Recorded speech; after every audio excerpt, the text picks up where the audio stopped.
ॻाल्हि इहा आहे त हर चैनल जी कंहिंजी हुनजी हर कंहिंजा पंहिंजा पंहिंजा पॉलिसीज़ ऐं पंहिंजी पंहिंजी सोच हुजे थी ऐं अंडरस्टैंडिंग हुजे थी अबाउट।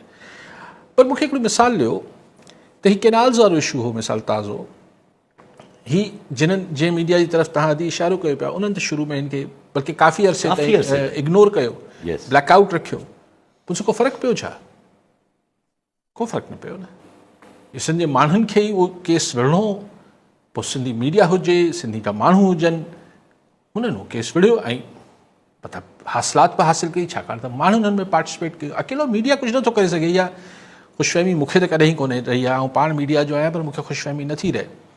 तव्हांजो पाणी जो बदीन जो मसइलो आहे, तव्हांजी एजुकेशन जो मसइलो आहे, तव्हांजो लॉ एंड ऑर्डर जो मसइलो आहे, तव्हांजो जेको तव्हां चओ बदीन न फ़ोन कयो, उहो त सिंध हुकूमत खे हल करिणो आहे न।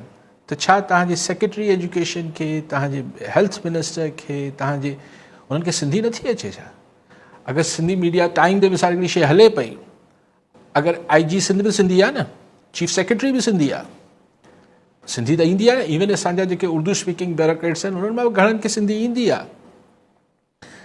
तॾहिं अगरि मसला इहे हल करणा हुजनि त उहो उर्दू में ईंदा त पोइ हल बदीन में पीने का पानी का मसला शिद्दत अख्तियार कर गया, बहरान हो गया, तो फिर उन ते एक्शन थींदो। बाक़ी अगरि सिंधी में लिखिजे त सिंध जे बदीन में पीअण जे पाणी जो मसइलो शिद्दत अख्तियार करे वियो त उहो सम्झ में न ईंदी छा ॻाल्हि?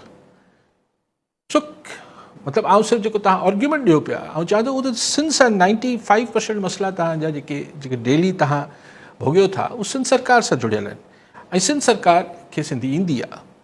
बाक़ी चऊं था जेको उहो ओवरऑल पाणी जो इशू हो, असांजे नाणे जो इशू आहिनि, असांजा इहे जेके नेशनल लेवल ते इशूज़ आहिनि, उहो बि अगरि सिंध जो पॉइंट ऑफ व्यू सिंध जा माण्हुनि जी मालिकी कनि था, केनाल जो मसइलो तव्हांजे साम्हूं आहे, त माण्हुनि पोइ सिंधी मीडिया खे तर्जुमो करे बि ॿुधो आहे, मूंखे ख़बर आहे पर्सनली।